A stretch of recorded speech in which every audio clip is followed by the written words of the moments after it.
There's something the US media isn't explaining about what's happening between Donald Trump and Nicolás Maduro. If Venezuela becomes the next Iraq or Libya, remember this video. I've tried to warn you. Maduro, bad. Trump, bad. Getting rid of Maduro, good. An American intervention into Venezuela, bad. Now you're going to see a lot of Venezuelans who seem to be in support of this American intervention, not because we're naive or because we don't understand what it could mean. Nobody wants to be bombed by the Yanks, okay? But that should give you an idea as just how desperate Venezuelans are. I want to tell you exactly how most Venezuelans feel right now with everything that's going on between the US government, Trump's policies against Maduro, and the Venezuelan regime or government. This message is for Venezuelans only, and if you're not Venezuelan, please go to the next video. I'm kidding, stay here. So, y'all see what's happening in Venezuela? Y'all see what's happening in Venezuela, ladies and gentlemen? What do you think DJT wants from Venezuelans? That is a very honest question. I sat on the internet and asked myself, what is it that DJT wants from Venezuela? And before I answer it, let me show you what people got to say about it. So this is the comment I keep seeing. Oil. They don't care about Maduro. They want the oil. Oil is the goal. It's all about oil. Oil, oil, oil. Okay, so let's talk about that. Venezuela has the largest oil reserves on Earth. Its reserves are 13% bigger than Saudi Arabia's. But not all oil is the same. Saudi oil is light and easy to refine. Venezuelan oil is extremely heavy, thick, difficult to process, and only certain refineries in the world can handle it. Oil was discovered in Venezuela in the 1920s, and the US was immediately involved. American oil companies literally built Venezuela's oil industry because the country didn't have the infrastructure or the technology to do so. At the time, Venezuela was a poor country with an agrarian economy. It was mostly coffee and cacao plantations. There were no petroleum engineers, no heavy machinery, zero knowledge on how to run a global oil industry. But by 1928, with lots of help from US oil companies, Venezuela was one of the world's top exporters. Overnight, Venezuela became one of the richest countries in the world. During the 1970s, Arab states imposed an oil embargo on the United States because of its support of Israel. This led global oil prices to explode, soaring from $1.80 a barrel to over $11 a barrel, a 500% increase. That crisis shook the entire world economy. That is, except for Venezuela, which suddenly saw billions of dollars worth of oil revenue entering its state coffers. And right after that, in 1975, Venezuela nationalized its oil industry and created PDVSA, Petróleos de Venezuela, or Venezuelan Petroleum, the state-owned company that still exists today. But even after the nationalization of its oil industry, Venezuela still needed the US. Why? Because the US Gulf Coast has huge refineries built specifically for heavy crude, the type of oil that sits under Venezuela. And this arrangement benefited both sides. Venezuela, a country roughly the size of Texas, doesn't have anywhere near the refining infrastructure needed to process hundreds of thousands of barrels of heavy crude oil per day. Venezuela's own refineries can only handle a fraction of what the country extracts, so US refineries processed it. Venezuela got billions in revenue, and American companies profited from the refining operations. Everyone had a reason to keep the partnership going. But without heavy crude, those US refineries struggle. They literally hunger for Venezuelan oil. Now, there's this big misconception that Hugo Chavez, the populist and self-proclaimed socialist president of Venezuela, who died in 2013, took back the industry from the US private interests that controlled it. But that's simply not true.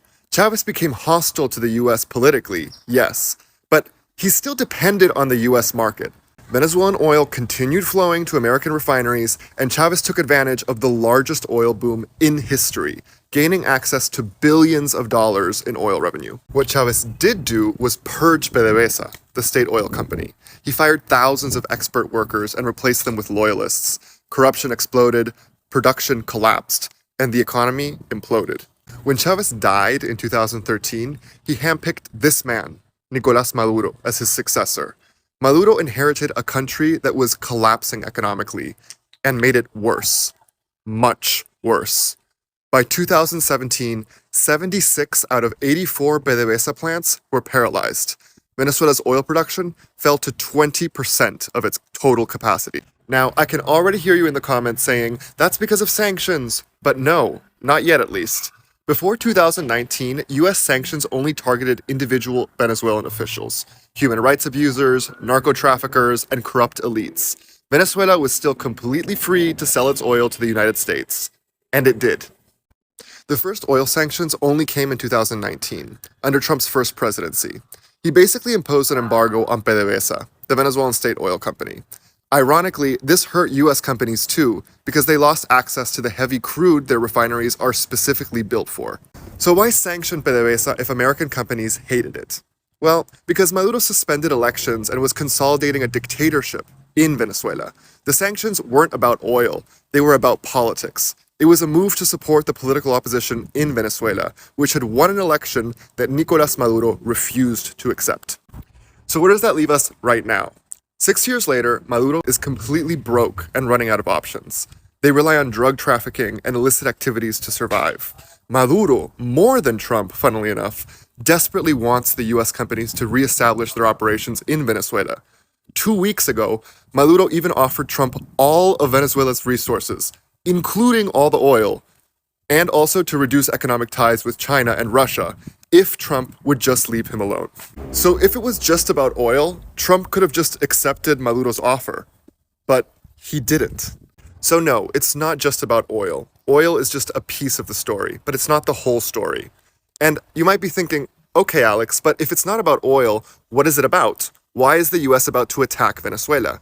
And if you did think that, thank you for asking, because I'll break that down in my next videos. I want to direct this question again, once again, ladies and gentlemen, to y'all. What is it that you think DJT wants from Venezuelans? I want to talk about what's happening in Venezuela and give some context from an actual Venezuelan. Maduro, bad. Trump, bad. Getting rid of Maduro, good. An American intervention into Venezuela, bad. Now you're going to see a lot of Venezuelans who seem to be in support of this American intervention, not because we're naive or because we don't understand what it could mean. Nobody wants to be bombed by the Yanks, okay? But that should give you an idea as just how desperate Venezuelans are. Maduro is not the legal president of Venezuela. He lost the 2024 election to Edmundo Gonzalez. That is an indisputable fact. But this isn't so much about the nitty-gritty of the politics as much as it is about the effects of those politics on the people. Imagine this. You wake up, there's no water, as usual.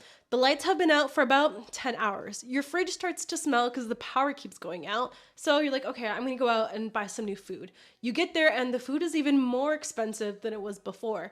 Food has gone up 21.9% in price since just last October. Actually, food prices have gone up 12,000% since 2009. So that's like a tomato being worth $1. Now that same tomato is worth $12,000.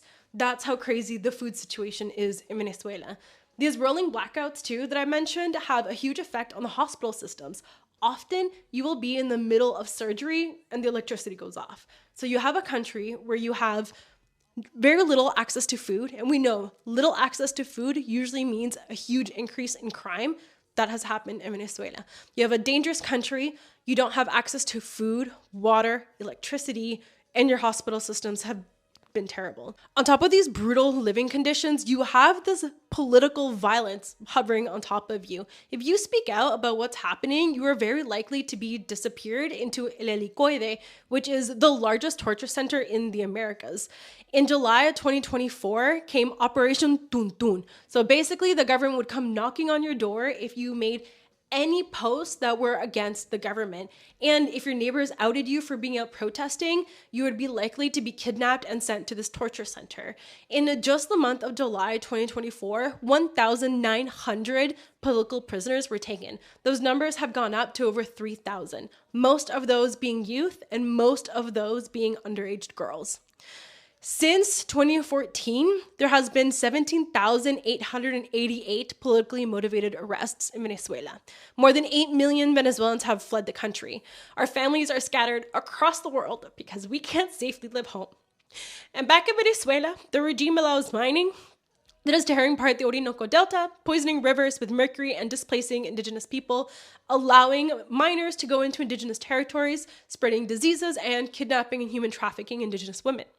So when you see Venezuelans expressing support for an invasion, please understand No one wants to be invaded, especially not by a country with such a brutal, violent global history.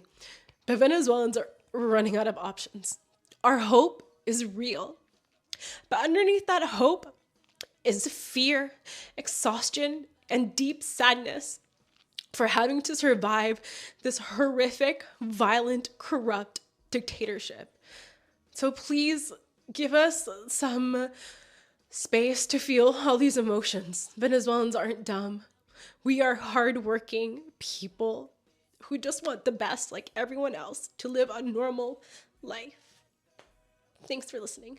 As a Venezuelan living in the US, the only thing that I can do is talk about the truth of what I experienced in my own country, part of the reason why I ended up leaving, and what is true, what is happening that most people don't even know. This isn't about being pro-Trump or anti-Trump or Republican or Democrat. It's not about that. It's about the reality of what we've been dealing with under a dictatorship, a regime that has been a narco-terrorist dictatorship, essentially, that has done so many horrible things.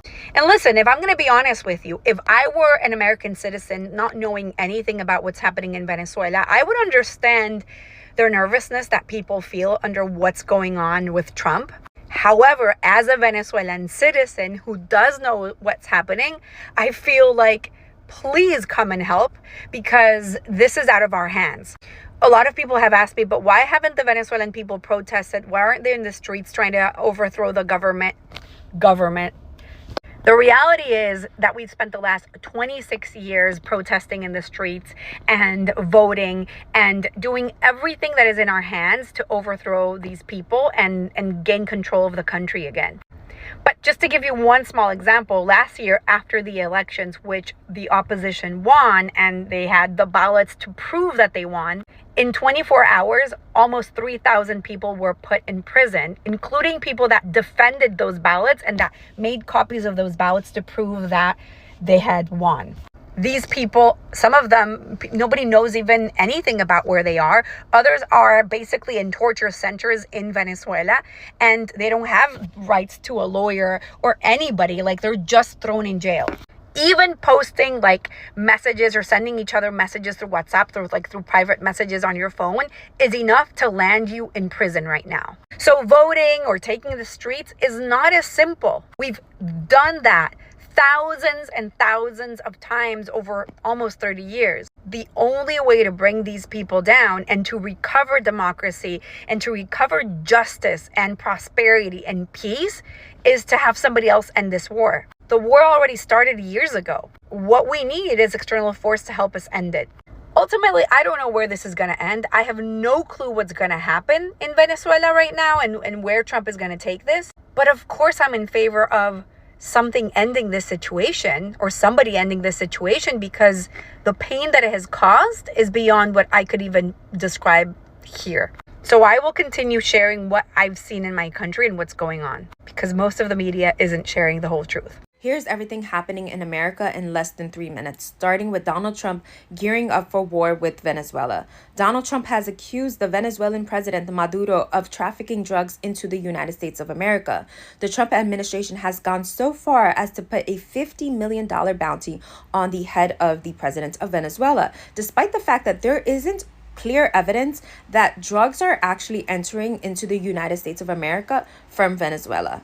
Firstly, it doesn't look like Venezuela is a major trafficking route to the US. Fentanyl, one of the big problems for the US, which Trump claimed the targeted boats have been backed up with bags of white powder that's mostly fentanyl, is not made or smuggled through Venezuela.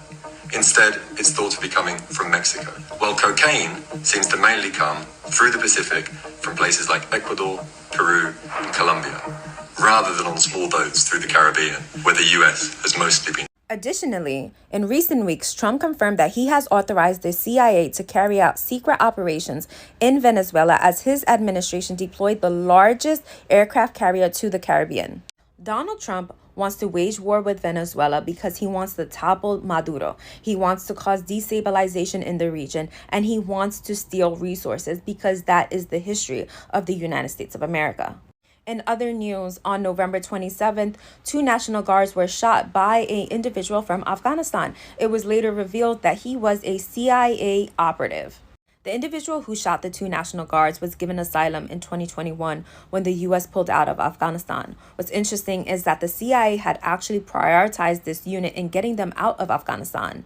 Immediately after this incident, Donald Trump used this to say, we need to close the borders to all third world countries, to spread Islamophobia, and to basically call people from third world countries animals. I'm not going to spell it out for you, but I think you can figure out what's happening here. Donald Trump is also supporting Israel's war in Lebanon, despite the fact that Israel has violated the ceasefire with Lebanon continuously. Since October 7, 2023, the U.S. has given Israel more than $21 billion in military aid. In Trump's first year in office, he has given Israel $12 billion in military aid, and that's just military aid as he continuously cuts funding for healthcare, social security, education, and on and on. What's even more sinister about all of this is that after the U.S. and Israel committed a genocide in Gaza, the UN Security Council decided to endorse Trump's plan in Gaza, which basically gives him supreme power over Gaza. So we're rewarding the people committing genocide now. And finally, Trump is threatening to have U.S. troops in Nigeria. To all the people who voted for Trump, I thought you said he was going to make America great again. Why is all our money going to Israel? Why is he starting all these wars? What happened to making America great again?